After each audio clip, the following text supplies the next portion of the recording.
46তম BCS এর 3140টি পদের জন্য গত বছর বিজ্ঞপ্তি প্রকাশ করে পিএসসি। এবছরের 26 এপ্রিল নেওয়া হয় প্রাথমিক বাছাই বা প্রিলিমিনারি পরীক্ষা। 200 নম্বরের ওই পরীক্ষায় প্রার্থী ছিলেন প্রায় 3.5 লাখ। 9 মে প্রকাশিত ফলাফলে দেখা যায় তীব্র প্রতিযোগিতাপূর্ণ এই প্রাথমিক বাছাইয়ে পাশ করেছেন 10,638 জন, যা মোট প্রার্থীর মাত্র 3%।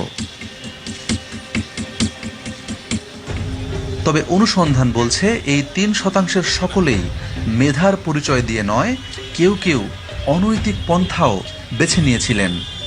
এমনই কিছু প্রার্থীর প্রবেশপত্র এসে পৌঁছেছে আমাদের হাতে। কিভাবে তারা এই জালিয়াতি করেছেন তা খতিয়ে দেখার আগে নজর দিতে হবে 46তম বিসিএস প্রিলিমিনারি পরীক্ষার ফলাফলের প্রজ্ঞাপনে। মেলাতে হবে রেজিস্ট্রেশন নাম্বার। আমাদের হাতে থাকা 8টি প্রবেশপত্রের সবাই চান্স পেয়েছেন। এই শিক্ষার্থীরা কিভাবে প্রশ্নপত্র পেলেন, কারা তাদের এই প্রশ্নপত্র দিল তা জানতে অন্তত একজন শিক্ষার্থীকে খুঁজে বের করতে হবে। মাহমুদুলের ফোন নাম্বার লেখা ছিল প্রবেশপত্রের উপরে। সেই সূত্রে খোঁজ পাওয়া গেল সে ঢাকা বিশ্ববিদ্যালয়ের প্রাক্তন শিক্ষার্থী। মাহমুদুলের ঠিকানা সহ আরও বিস্তারিত তথ্য পেতে যেতে হবে ঢাকা বিশ্ববিদ্যালয়ের ভর্তি অফিসে। অনেক খোঁজাখুঁজির পর পাওয়া গেল মাহমুদুলকে। মিলিয়ে দেখা হলো প্রবেশপত্রের সঙ্গে। ঢাকা বিশ্ববিদ্যালয়ের রাষ্ট্রবিজ্ঞান বিভাগের 13-14 সেশনের এই শিক্ষার্থীর বাড়ি নাটোর জেলায়। তবে বাংলাদেশ টেলিভিশনে ক্যামেরা পার্সন হিসেবে সম্প্রতি যোগ দিয়েছেন তিনি।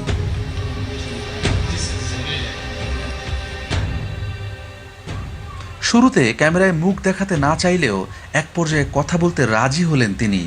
জানালেন 46তম বিসিএস প্রিলি পরীক্ষার আগের রাতের বিস্তারিত। 46 বিসিএসের প্রশ্ন সাজুদুল ইসলাম সাজু আমাকে মোহাম্মদপুরে পাঠালো। মোহাম্মদপুর থেকে আমাকে একটা বাসায় নিয়ে গেল। বাসায় নিয়ে যাওয়ার পরে ওখানে আমাকে সকালের দিকে 200 মার্কের এমসিকিউ দিল। ওইটা আমি পড়লাম। পড়ার পরে হলে গিয়ে দেখি কমন পড়ছে। আচ্ছা, কত টাকা পিলিতে কত টাকা কন্ট্যাক্ট হলো? 1 লাখ টাকা নিয়েছে। এই সাজুই হলেন পিএসসির কর্মচারী সাজেদুল ইসলাম, যার মাধ্যমে মাহমুদুলের মতো অনেকেই পরীক্ষার আগের রাতে প্রশ্ন পেয়েছেন। মাহমুদুলের বক্তব্যের সূত্র ধরে খুঁজে বের করি আরেক শিক্ষার্থী রুবেলকে। ঘটনার আকস্মিকতায় হতভম্ব রুবেল নিজের পরিচয় গোপন রাখতে বারবার অনুরোধ করছিলেন। স্যার, আপনি আমার এলাকার স্যার, ভিডিওটা করেন না স্যার, আপনি আমার এলাকার স্যার, আমি স্যার আমার এরকম কোনো কিছু স্যার ভিডিও করেন না স্যার, আমার সব করেন স্যার। কিন্তু আমরা ওই রাতের বিস্তারিত তার মুখেই জানতে চাই। মাহমুদুল ভাইয়ের মাধ্যমে ওইখান থেকে আমাকে নিয়ে গেছে আইডিবির সামনে। তো আইডিবির থেকে ওরা আবার গাড়িতে করে মোহাম্মদপুর নিয়ে গেছে।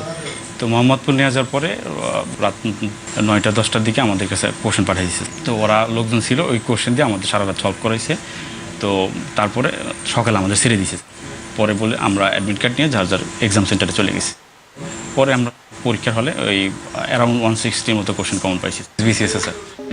তার মানে সবগুলো সেটের প্রশ্নই পড়ানো হয়েছিল শিক্ষার্থীদের, যাতে যে কোনো সেট থেকে প্রশ্ন এলে উত্তর দিতে পারেন তারা। কতগুলো কোশ্চেন পড়াইলো? 1000 প্লাস স্যার, 1100-1200 মতো স্যার। সব যত যেগুলো সেট হয় সব সেটই পড়াইছে স্যার ওইখানে সেটমেন্ট কিছু লেখা ছিল না স্যার। আচ্ছা, কি হাতে লেখা ছিল না? না, প্রিন্ট করাই ছিল, বাট ওইখানেও জাস্ট খালি কোশ্চেনগুলো ছিল, আর কোনো কিছু ছিল না। আমার সাথে 2 লাখ টাকা কন্ট্রাক্ট হয়েছিল, পরে আমাকে নিয়ে গেছিলো। আমার ওই রুমে স্যার 8-9 জন স্যার। ওই বাসায় কতজন? ওই বাসায় স্যার 100 জনের মতো স্যার। চুক্তিবদ্ধ শিক্ষার্থীদের প্রশ্ন পড়ানোর একটি গোপন বুথেই খোঁজ মিলল শতাধিক শিক্ষার্থীর।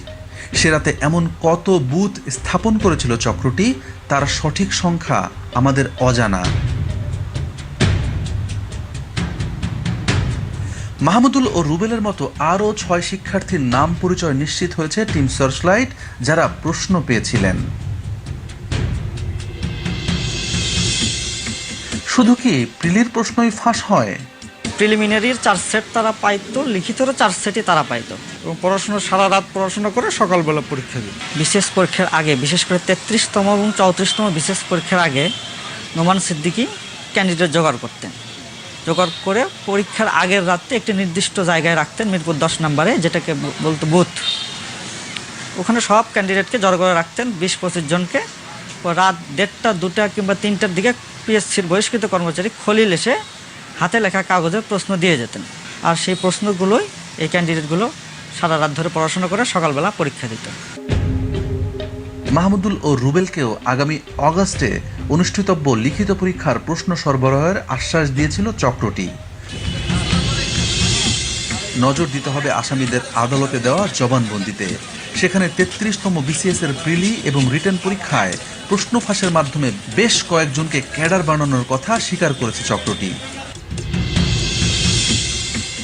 বিসিএস ছাড়াও আমাদের অনুসন্ধানে সহকারী রাজস্ব কর্মকর্তা, অডিটর, সহকারী থানা শিক্ষা কর্মকর্তা, সিনিয়র স্টাফ নার্স, পল্লী সঞ্চয় ব্যাংক, পররাষ্ট্র মন্ত্রণালয়ের সাইফার কর্মকর্তা, জুনিয়র ইন্সপেক্টর সহ 30টি নিয়োগ পরীক্ষায় প্রশ্ন ফাঁসের প্রমাণ মিলেছে। বিসিএস সহ বিভিন্ন পরীক্ষার প্রশ্নপত্র ফাঁস নিয়ে পিএসসির চেয়ারম্যানের মুখোমুখি আমরা। এবং প্রশ্ন পরীক্ষার পর আমরা মিলিয়ে দেখেছি, এটা হুবহু মিলে যায় আপনার প্রশ্নের সাথে। এই বিষয়ে এখনো মন্তব্য করার সময় আসেনি। আমার যদি আগে পেতাম আমরা, তাহলে আমরা পরীক্ষাটা সত্য বা মিথ্যা সেটা পরে পরীক্ষাটা বন্ধ করতে পারতাম। আমরা পরীক্ষাটা আমরা বন্ধ করতে পারতাম, তাহলে এই বদনামটা আমাদের ঘাড়ে আসতো না। পিএসসির যে কয়জন কর্মকর্তা কর্মচারী সিআইডির হাতে গ্রেপ্তার হয়েছেন, এদের সবার বিরুদ্ধে বিভিন্ন সময়ে প্রশ্নপত্র ফাঁসের অভিযোগ ছিল। সেই সব অভিযোগের কয়েকটি সত্যতাও খুঁজে পেয়েছিল পিএসসি। হাতে গোনা কয়েকজনের জন্য গোটা পরীক্ষা ব্যবস্থাটি প্রশ্নের মুখে পড়তে পারে না। আমাদের অনুসন্ধানের লক্ষ্য সেটি নয়। আমরা দেখিয়েছি একটি চক্র কিভাবে টাকার লোভে পরীক্ষা পদ্ধতিকে কলুষিত করছে। এদের খুঁজে বের করে থামানো জরুরি। তা না হলে সরকারি কর্ম কমিশনের ওপর মানুষ আস্থা হারাবে।